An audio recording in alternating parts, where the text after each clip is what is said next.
कल तक हम इसी प्रोजेक्ट बिल्डिंग में पदाधिकारी के तौर पर काम कर रहे थे और आज हम ना तो पदाधिकारी रहे और ना तो इंसान बचे। किसी की नौकरी चली जाना है या उसकी जीविका चली जाना, वो उसका भविष्य बर्बाद हो जाना, तो उसके लिए अंधकारपूर्ण ही ना होगा। हम लोग मेधावी छात्र हैं, इतने मेहनत करके आगे आए हैं, तो हम लोग का भी तो बातें सुननी चाहिए।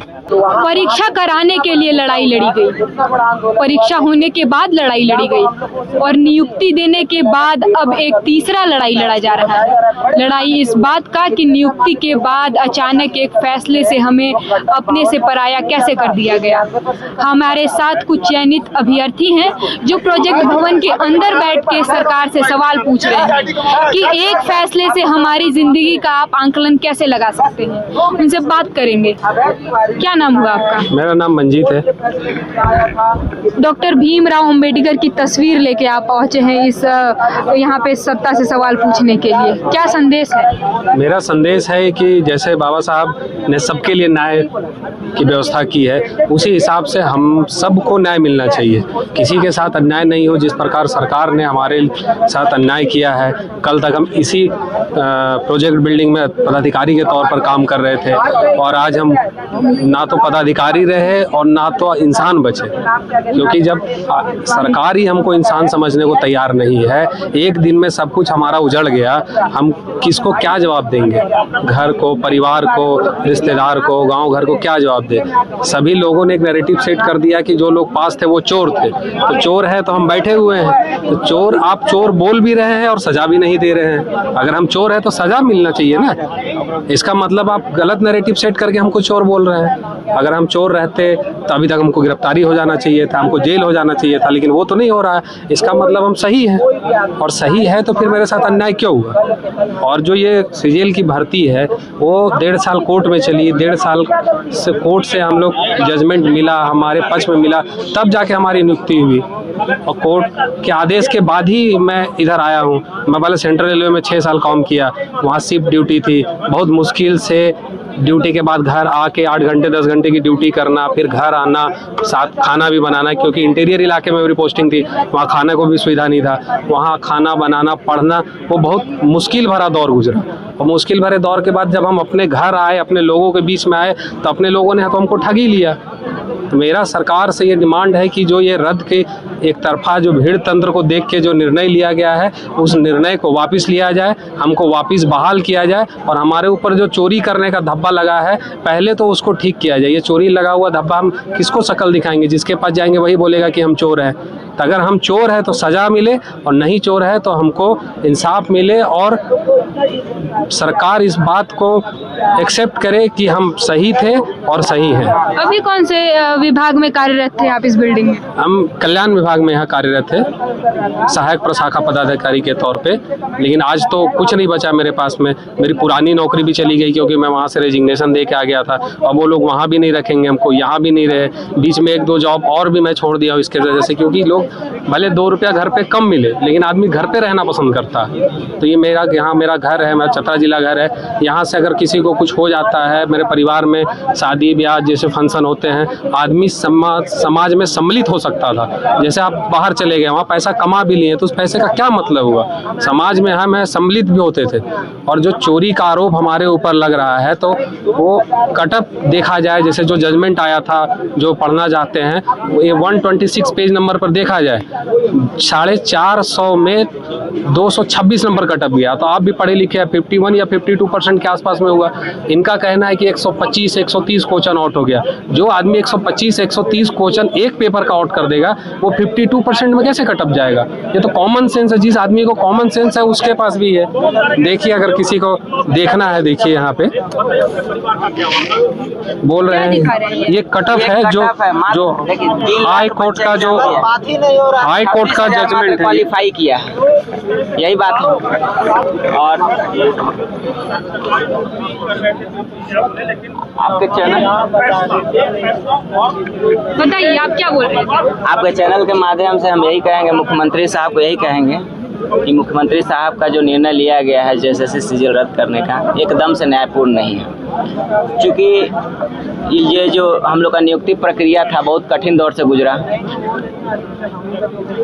2 बार, 1 बार परीक्षा, पहले भी बहुत बार परीक्षा हो चुका था। फिर ये जो नोटिफिकेशन आया था उसमें 1 बार परीक्षा हुआ, उसको रद्द किया गया। फिर दोबारा परीक्षा लिया गया। दोबारा परीक्षा लेने के बाद फिर डॉक्यूमेंट वेरिफिकेशन के लिए आया लिस्ट। डॉक्यूमेंट वेरिफिकेशन के लिए लिस्ट आया तो उस समय जो जिनको लगता था कि पेपर लीक हुआ है उन लोग हाई कोर्ट का दरवाज़ा खटखटाया। हाई कोर्ट ने स्टे लगाया। स्टे लगाते लगाते हम लोग भी केस लड़ते उस समय ये नहीं कि हम लोग को मेरिट लिस्ट आ गया था, ये भी नहीं था कि सिर्फ डॉक्यूमेंट वेरिफिकेशन का लिस्ट आया था। उसमें से बहुत लोगों को चयनित नहीं भी होना था। फिर भी हम लोग लड़े, साल भर लड़े। उसके बाद कोर्ट का आदेश आया नियुक्ति पत्र देने के लिए। उसमें कंडीशनल था कि जो लोग मेल प्रैक्टिसेस में जो पाए जाएंगे उनका अभ्यर्थिता रद्द की जाएगी। अभ्यर्थिता रद्द की जाएगी और उस हिसाब से हम लोग को लगा कि ठीक है, हम लोग को ज्वाइन कर लेना चाहिए।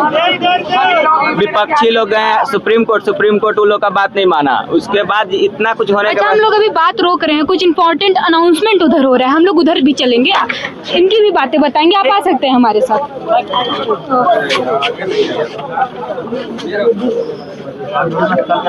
इधर हम लोग धीरे धीरे आगे बढ़ेंगे। इधर कुछ बातें हो रही है। एक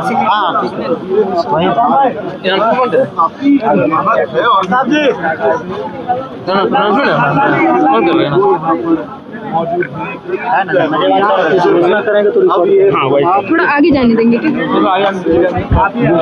ज़्यादा नहीं चाह बोलिए लगातार पुलिस प्रशासन जाइए कोई नहीं, हम लोग रिपोर्ट करेंगे भैया इसके लिए। 1 सेकंड भैया, कोई भी आगे नहीं बढ़ेंगे, ठीक है?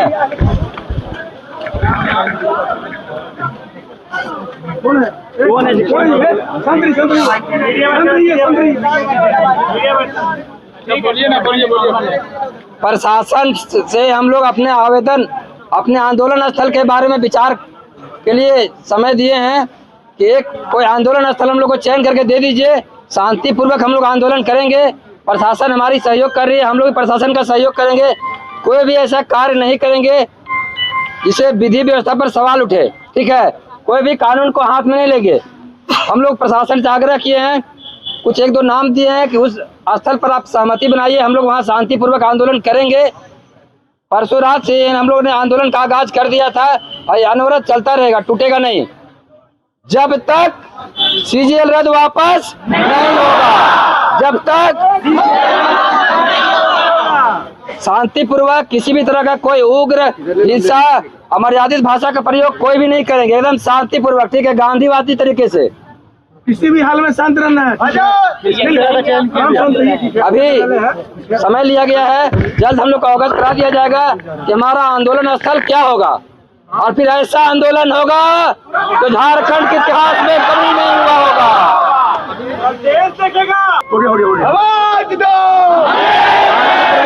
शांतिपूर्वक अनुशासन में अति उत्साहित नहीं होना है। लंबी लड़ाई है, कानूनी लड़ाई भी है। और माननीय मुख्यमंत्री जी से मैं पुनः सभी सफल अभ्यर्थियों की तरफ से हाथ जोड़कर विनम्र आग्रह करता हूं, माननीय मुख्यमंत्री जी, अब झारखंड के सम्मानित मुख्यमंत्री जी है, दोबारा पुनः चुनकर आए हैं। जनता ने आप पर विश्वास जगाया है, लोकतांत्रिक तरीके से चुनकर आया है। मैं पुनः वही बात को दोहराता हूं कि माननीय मुख्यमंत्री जी, दबाव में नहीं आइए, जो उचित होता है वह निर्णय लीजिए। भीड़ तंत्र के द्वारा एक नैरेटिव जो सेट किया गया, सीजीएल रद्द करो, सीबीआई करो, वे लोग कोर्ट भी गए थे, हाई कोर्ट और सुप्रीम कोर्ट भी।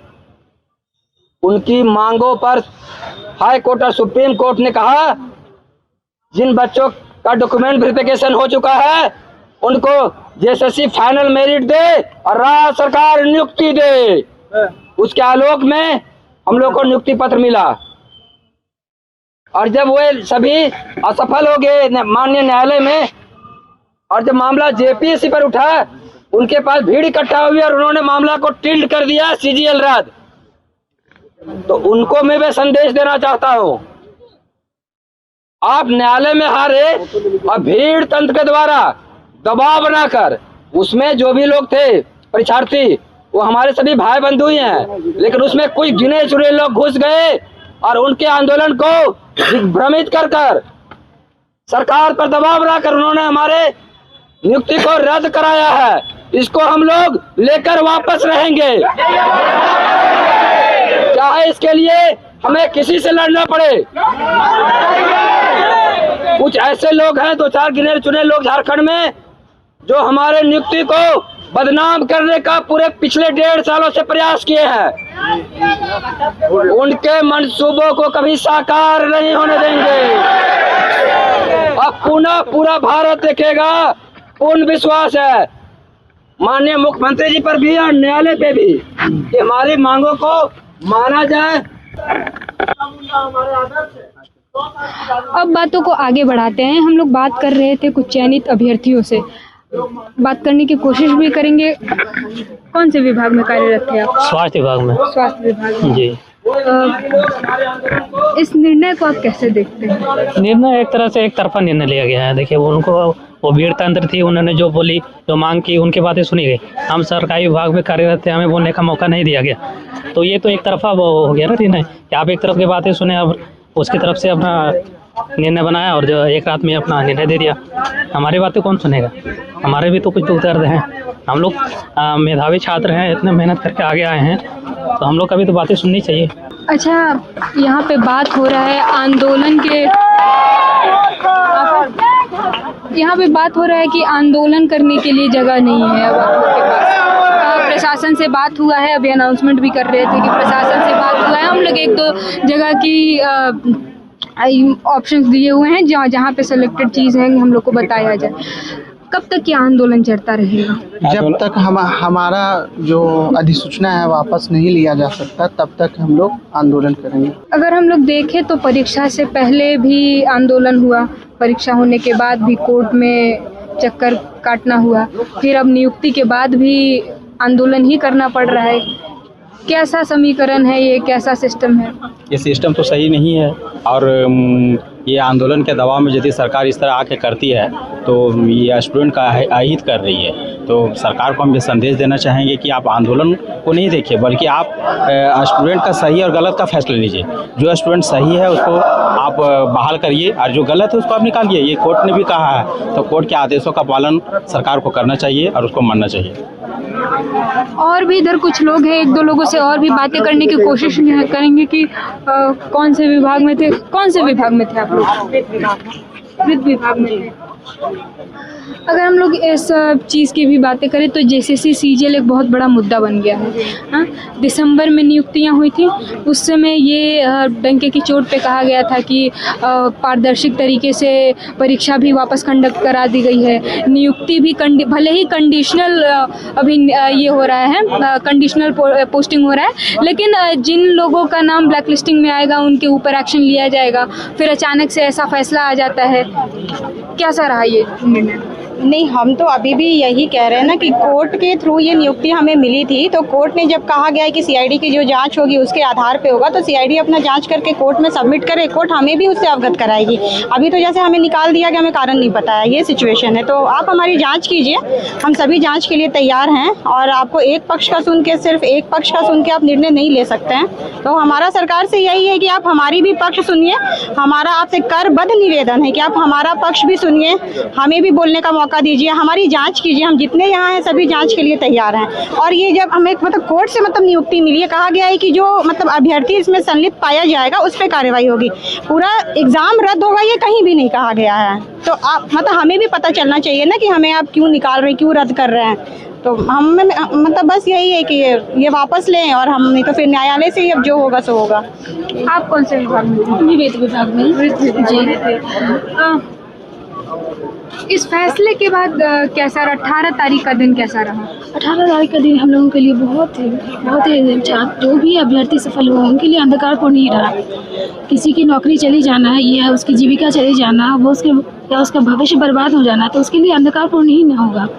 हम लोग कभी नहीं सोचे थे कि सरकार एक तरफा निर्णय लेकर के ये नियुक्ति रद्द कर देगी। हम लोग तो सरकार के भरोसे थे, हम लोग न्यायालय के भरोसे थे, क्योंकि नियुक्ति न्यायालय की तरफ से हुई थी। 1 साल हम लोग कोर्ट केस लड़े हैं, जब न्यायालय से आदेश आया तब ये नियुक्ति हुई है। फिर एक तरफा दबाव में आकर के, भीड़ तंत्र की दबाव में आकर के जो सरकार फैसला लिए बिल्कुल अनुचित और अन्यायपूर्ण है। अब ये आंदोलन जो है वो दूसरा रुख लेने लगा है। अब यहाँ से चयनित अभ्यर्थी अपने सरकार से सवाल पूछ रहे हैं। आगे के जितने भी अपडेट्स रहेंगे वो हम लोग आप तक देते रहेंगे, आगे आप तक खबरें भी पहुँचाते रहेंगे, दोनों पक्ष की चीज़ें दिखाते रहेंगे। तब तक के लिए मैं सौम्या शुक्ला सहयोगी आयुष के साथ देखते रहिए द न्यूज़।